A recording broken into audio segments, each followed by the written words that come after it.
Hello everyone! Good morning, good morning! Good morning, madlang people! Sino sa inyo ang naka-experience ng ganito kadami sa kusina? Grabe! Ayan na guys, so ang dami kong gagawin. Ayan, magluluto ako nito. Saka ito. Ang dami guys, promise. Ayan, hihiwain ko yan. Ito yung kusa. Kusa, alam niyo yung kusa? Kusa sa ano yun sa... Ang tawag dito sa Arabo ay kusa. Pero ito yung ano. Ano ba yun? Basta ano yun. Ito yung... Parang ano ba siya? Kalabasa na mahaba. Yun na yun. Tapos ayan, maghihiwa din ako nito. Maraming tungkan. Kasi nga guys, magluluto ako ng Waykuro na karne. Ito, pinalambot ko kagabi. Iwain ko yan. Ang daming gawa. Sino ba naka-experience ng ganito karaming trabaho? Hindi lang yan guys. Ito pa oh. Hihiwain ko rin to. Ang dami. Ano ba yan? Kalaan nyo lang yun. No. Ito, katatapos ko lang hiwain. Sobrang busy ni Inday kung alam nyo lang guys. So ngayon guys, mag-umpisa na tayo maghiwa. Kasi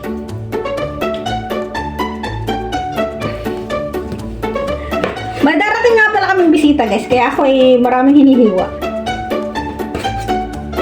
Yung anak, yung aking employer ay taga Taipei. Yun ang anak ng amo ko. Ngayon, birthday niya kasi, kaya bibisita siya dito sa amin. Baka magpapakain ng cake. Oo, tuwing birthday niya, bumibisita siya dito. So, ayan. Kaya, busy si Inday sa kusina. Ayan, dami trabaho ni Inday talaga. Ayan. Ang galing ko maghiwa, no? Ganyan lang yan. Pagalingan lang yan. Alam nyo, guys. Itong pinakita ko sa inyo na to. Within 1 hour guys, kayang-kaya kong lutuin yun. Kaya kong tapusin ito. Pero syempre hindi kasama yung paghihiwa.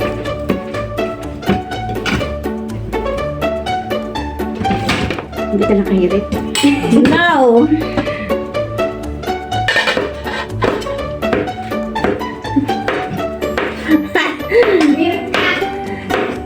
Wag mo na, wag na. Darating tayo dyan.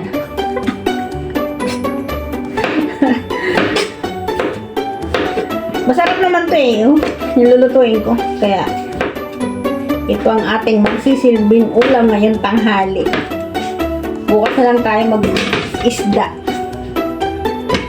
At ako'y maraming trabaho. Ang galing ko talaga maghiwa, no? Sandayin lang tapos agad. May sariling ano talaga to. Itong mga kamay ko talaga, biyaya ito ni Lord sa akin. Alam mo yun, ibalin? Alam mo ko, biniyayaan ako ni Lord ng mga kamay na mabibilis. Thank you. Kasama kita kasi ka talaga. Pag siguro kung ikaw na dito sa kusina, baka hindi mo na alam kung anong gagawin. Uy, natalanta ako nung wala ka. Kung alam mo lang, halos hindi na ako makaihi. Ay, grabe naman yun. pati pag-ihi. Kung alam mo lang, lagi ako nagdadasal. Anong dasal mo? Sana hindi ako magkamali. Tawa ko kay Evelyn.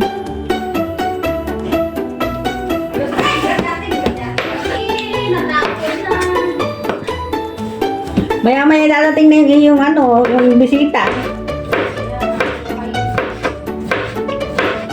Ang bilis ko guys, kala nyo lang.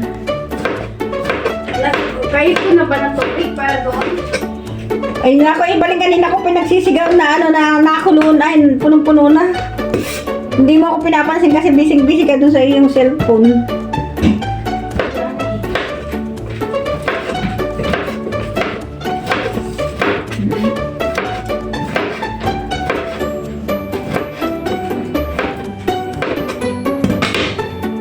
Biro nyo guys Ito, mahigit 1 kilo yung karne na yan. Para sa akin yan, 1 kilong karne. Pag hihiwa lang niya, 1 kilong karne. Very easy lang yan. Kala nyo ganyan ha.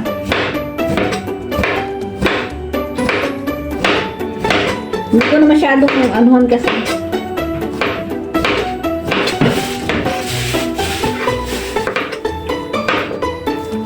Basta ang importante yung kamay ko ay wag Hiwa. mahiwa.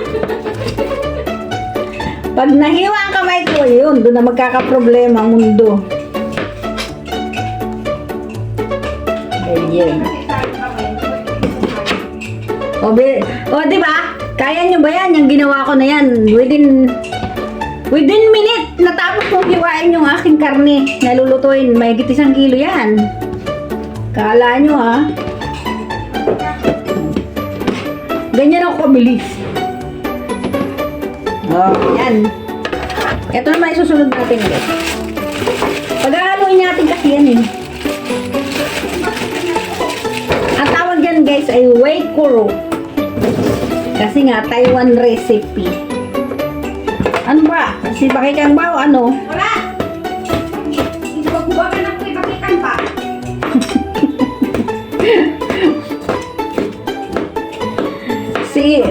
Yan ang nasa isip. Yung aking kasama, may phobia nandun sa aming si Bakikang, yung matandang dalaga kasi nga, hyper siya.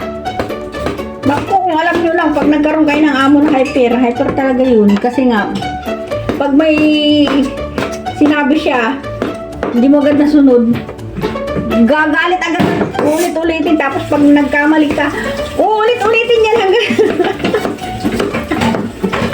hanggang sa hindi na mapagod yung utak niya kakasalita. Sinabing mo nga. Armalite. Parang Armalite daw, sabi ni Evelyn. Wala, kaya nagka-phobia na siya doon sa bunganga. Pero ako sanay na doon. Kasi nga guys, yung amo ko na yun, pag nasigawan ko, tamimi. Yun lang yung pinakanggamot ko sa kanya. Sa mga hyper, hindi naman ako galit. Pero parang mahinto lang yung kanyang pagdadaldal. Sinisigawan ko. Hindi na siya. Once na masigawan ko isang beses, tahimik na siya, hindi na siya nagsasalita. Hindi na niya uulit-ulitin yung ikinagagalit niya. Ganun siya. Kaya guys, kung meron kayong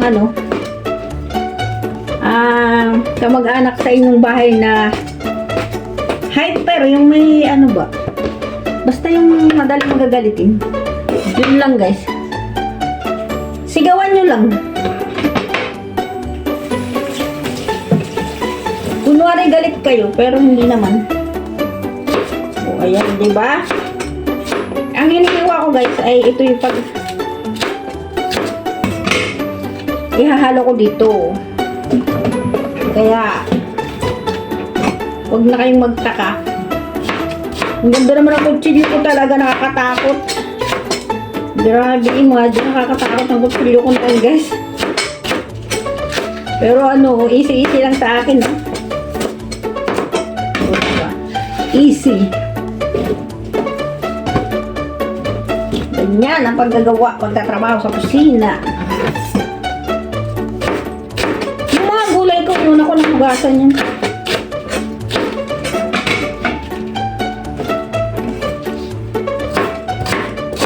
Ang dami ko pa kayang gagawin guys, kung alam nyo lang. Hirap talaga pag may bisita na nagating. Padating pa lang. Galing sa Taipei. Ay kami nandito sa bundok ng Taoyuan. O ayan, matatapos na. Uy.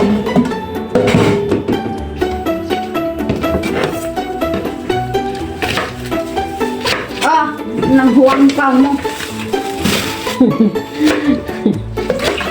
Ayun mo ha. Ang tawag yan. Basta kasi si Huwang Kwa. Siya huwang kwa. Pag maliit, siya huwang kwa. Pag malaki, huwang kwa. Yun. O ayan guys, so nahiwa ko na napakaraming dahon ng bawang. Ilalok natin dyan sa karne. Ayan o. Tapos, Ito. Itong pusa. Basa muna natin yung ating pinagtuwa.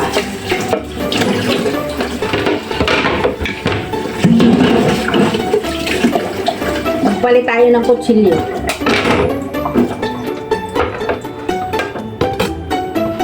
Ito guys, ito, pipirito to eh.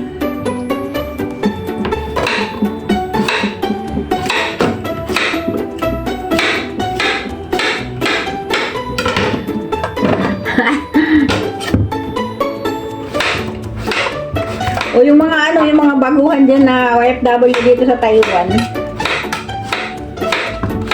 Panoorin nyo lang ako guys kung anong pinagagagawa ko.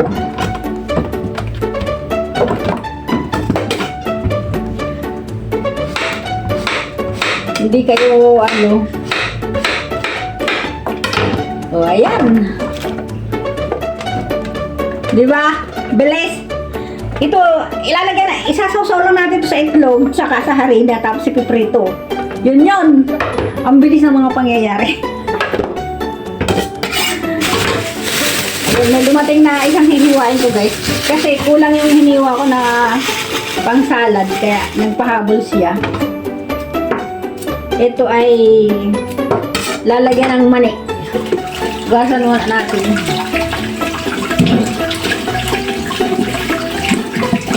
Napapansin nyo guys, utay-utay ng kumukunti yung damit kong suot, hanggang sa utay-utay ng maano yan. Kasi nga guys, nag-uumpisa ng magtag-init. Kaya lahat na nakikita nyo ngayon puro hiwa-hiwa. Ang dami kong hinihiwa, no? Basta wag lang mahiwa yung aking mga kamay. Bakit kaya? Ang bait ni Lord talaga, biniyayaan niya ako ng kamay na kamay na mabilis magtrabaho. Ito yung mga kamay na blessing sa akin ni Lord.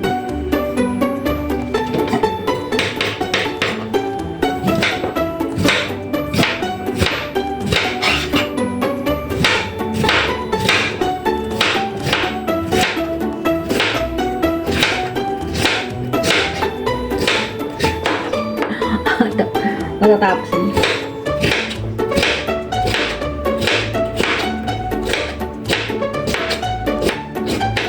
Oh, di ba? Tapos agad. Ang bilis ng mga pangyayari. Tapos ko na agad maghihiwa. Ito guys ay isasama ko dito kasi nga ito lalagay sa salad. Lalakuan ito guys ng mani. Yung ginagawang salad yan. Ang sarap niya guys. Yung cucumber na salad with peanut. So ang gagawin natin guys dito muna ay aasin na natin. Ayan.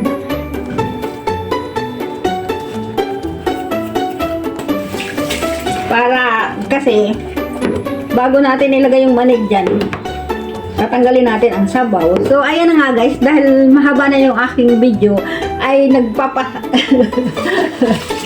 magpapaalam na muna ako sa inyo guys. Maraming salamat sa panonood. I love you all guys. Bye-bye!